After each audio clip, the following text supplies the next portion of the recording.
Bismillahirrahmanirrahim. Assalamualaikum warahmatullahi wabarakatuh. Saya atas nama Musawir S. Perkenalkan, nama saya Kelvanto Pratama Harum. Perkenalkan, nama saya Andi Muhammad Habib dan Muthalib. Nama saya Inas Asisa Salam. Saya Wilda Ghazali. Kami dari kelompok 2 kelas A Teknik Komputer angkatan 2020 akan menjelaskan mengenai program kreativitas mahasiswa. Nah, yang akan saya jelaskan di sini yaitu pada poin penilaian proposal dan penetapan proposal didanai. Penilaian proposal PKM dilakukan dalam 2 tahap, yaitu evaluasi internal perguruan tinggi dan penilaian proposal secara daring Ditjen Belmawa. Evaluasi internal dilakukan oleh tim penilai atau reviewer perguruan tinggi pengusul dengan menitikberatkan pada aspek-aspek berikut, yaitu 1. Kesesuaian persyaratan administrasi yang bersifat wajib seperti tanggal, bulan, tahun proposal, tanda tangan pengusul, biodata yang ditandatangani, jumlah dan nomor halaman, surat pernyataan ketua pelaksana atau mitra untuk PKMT dan PKMM, dan lain-lain. Kedua, kesesuaian format proposal dan penulisan dengan pedoman PKM yang berlaku. Yang ketiga, kesesuaian program yang diajukan dengan bidang PKM yang dipilih. Setiap proposal yang lolos evaluasi internal selanjutnya diunggah ke SIM Belmawa dan akan dinilai oleh tim penilai Ditjen Belmawa. Perguruan tinggi bertanggung jawab atas kebenaran data yang dikirim ke Ditjen Belmawa. Apabila ditemukan ketidakbenaran data dan pelanggaran atas ketentuan yang ada, Ditjen Belmawa berhak membatalkan proposal dan berdampak pada rekam jejak pengusulan proposal PKM tahun berikutnya, khusus berkaitan dengan keanggotaan kelompok.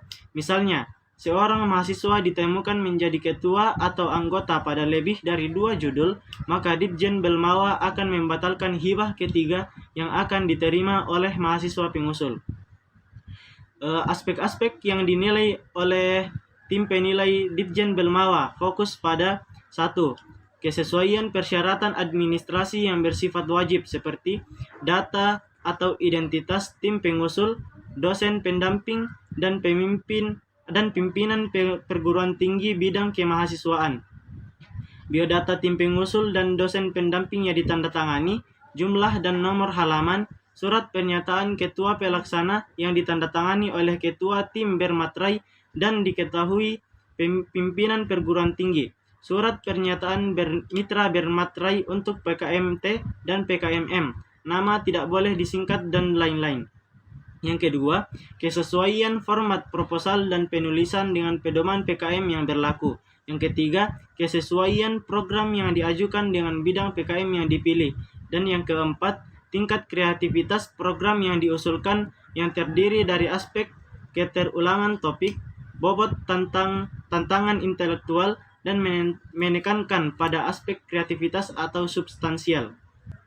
Penilaian oleh Ditjen Belmawa dilakukan oleh 2 orang penilai. Nilai proposal adalah jumlah dari nilai kedua orang penilai tersebut. Selain untuk menentukan kelolosan pendanaan proposal, penilai Ditjen Belmawa juga dipakai untuk menentukan kelolosan PKM Kepimnas. Proposal PKM 5 bidang yang layak untuk didanai dan insentif bagi pengusul akan diumumkan di laman SIM Belmawa dan laman Ditjen Belmawa. Penetapan proposal yang didanai dilakukan atas dasar ranking penjumlahan nilai dari 2 penilai dan passing grade penilaian total proposal. Sekian penjelasan dari saya mengenai poin penilaian proposal dan penetapan proposal didanai. Poin selanjutnya akan dijelaskan oleh teman kelompok saya. Sekian, wassalamualaikum warahmatullahi wabarakatuh. Saya akan melanjutkan materi yang telah dibawakan tadi. Poin 1.8. Pendanaan PKM 5 bidang. Proposal yang nilainya lolos dari standar nilai yang telah ditetapkan atau passing grade. Selain proposal yang didanai oleh Ditjen Belmawa, perguruan tinggi dapat dan diperbolehkan memberikan pendanaan kepada proposal yang lolos passing grade, namun tidak didanai oleh Ditjen Belmawa atau pendanaan mandiri PT. Dengan ketentuan penetapan pendanaan diputuskan oleh pihak Ditjen Belmawa sendiri. Demikian pula penjaminan mutu pelaksanaan PKM yang didanai oleh perguruan tinggi dilakukan oleh Ditjen Belmawa. Poin 1.9. Pelaksanaan dan pelaporan kemajuan kegiatan. Setiap tim PKM 5 bidang yang dinyatakan layak didanai dapat segera melaksanakan kegiatannya. Jika dalam pelaksanaan kegiatan PKM ada pergantian anggota tim, termasuk pergantian dosen pendamping, maka pergantian harus segera dilaksanakan sebelum pelaksanaan penilaian kemajuan pelaksanaan PKM atau PKP 2 oleh Ditjen Belmawa. Khusus untuk PKM-M dan PKM-T, jika ada pergantian mitra program, maka segera dilakukan dari awal pelaksanaan. Pergantian ketua hanya boleh diganti oleh anggota satu timnya. Pergantian anggota tim ataupun mitra harus sepengetahuan pimpinan perguruan tinggi bidang kemahasiswaan dan dilaporkan secara tertulis ke Ditjen Belmawa.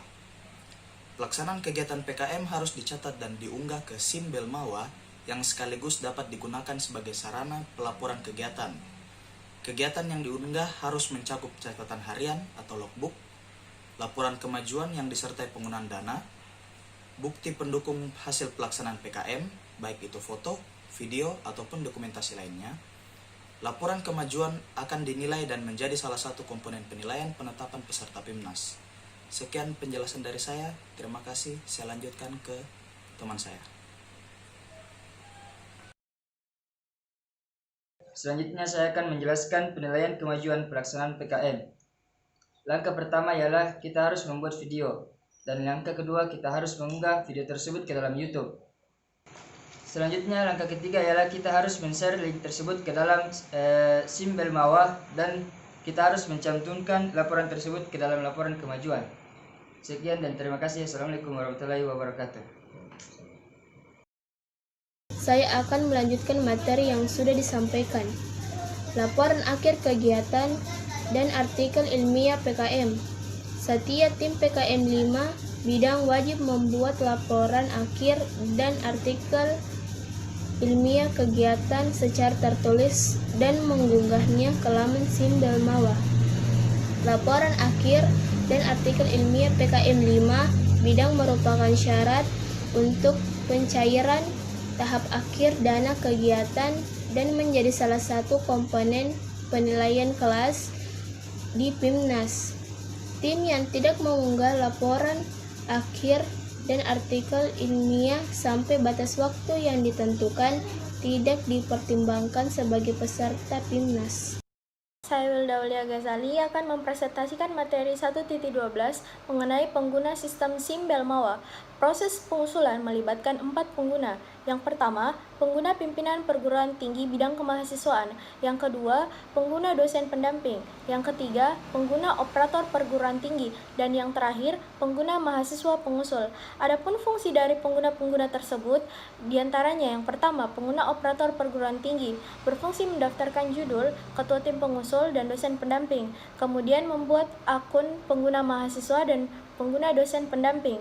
Yang ketiga, mendaftarkan peserta PIMNAS. Dan yang terakhir, memonitor perkembangan pelaksanaan PKM mahasiswa. Pengguna mahasiswa pengusul mempunyai beberapa fungsi. Yang pertama, mengunggah kelengkapan laporan usulan proposal meliputi sampul dan pengesahan. Yang kedua, mengunggah bagian halaman utama proposal meliputi daftar isi, halaman inti, dan lampiran, di mana halaman inti berisi pendahuluan sampai dengan daftar pustaka. Yang ketiga, mengunggah catatan harian. Yang keempat, mengunggah kelengkapan laporan kemajuan meliputi sampul dan pengesahan. Yang kelima, mengunggah halaman utama laporan kemajuan meliputi ringkasan, daftar isi, halaman inti, lampiran, di mana halaman inti berisi pendahuluan sampai dengan rencana tahapan berikutnya. Yang keenam, mengunggah kelengkapan laporan akhir, sampul dan pengesahan. Yang ketujuh, mengunggah bagian halaman utama laporan akhir yang meliputi daftar isi, halaman inti, lampiran, di mana halaman inti berisi pendahuluan sampai dengan daftar pustaka. Yang ke-8, mengunggah poster. Yang ke-9, mengunggah artikel. Dan yang terakhir, mengunggah video. Kemudian, pengguna pimpinan perguruan tinggi bidang kemahasiswaan memiliki fungsi memvalidasi dan mengesahkan proposal, laporan kemajuan, dan laporan akhir, dan memonitor perkembangan pelaksanaan PKM mahasiswa. Yang terakhir, pengguna dosen pendamping berfungsi memvalidasi proposal, laporan kemajuan, dan laporan akhir, memonitor perkembangan pelaksanaan PKM mahasiswa, Dan yang terakhir, mengunduh sertifikat dosen pendamping yang bisa dilakukan setelah laporan akhir. Adapun ketentuan berkas yang akan diunggah, yang pertama, berkas proposal, laporan kemajuan, laporan akhir, artikel usulan berupa file PDF dengan ukuran maksimal 5 MB. Yang kedua, berkas artikel usulan PKM-AI atau PKM-GT berupa file doc dengan ukuran maksimal 5 MB. Yang ketiga, berkas artikel PIMNAS berupa file doc dengan ukuran maksimal 5 MB. Yang keempat, berkas catatan harian berupa file gambar maksimal 1 MB. Yang kelima, berkas poster berupa file gambar maksimal 5 MB. Yang keenam, berkas video PKM GFK yang diunggah ke YouTube dengan resolusi minimal 480p, durasi 3-7 menit. Yang ketujuh, berkas video PKM 5 bidang untuk PKP2 yang diunggah ke YouTube dengan resolusi minimal 480p, durasi maksimal 10 menit. Yang terakhir, berkas foto peserta PIMNAS berupa file gambar maksimal 1 MB. Itulah tadi materi dari saya. Kurang dan lebihnya mohon dimaafkan. Wabillahi taufiq wal hidayah. Wassalamualaikum warahmatullahi wabarakatuh.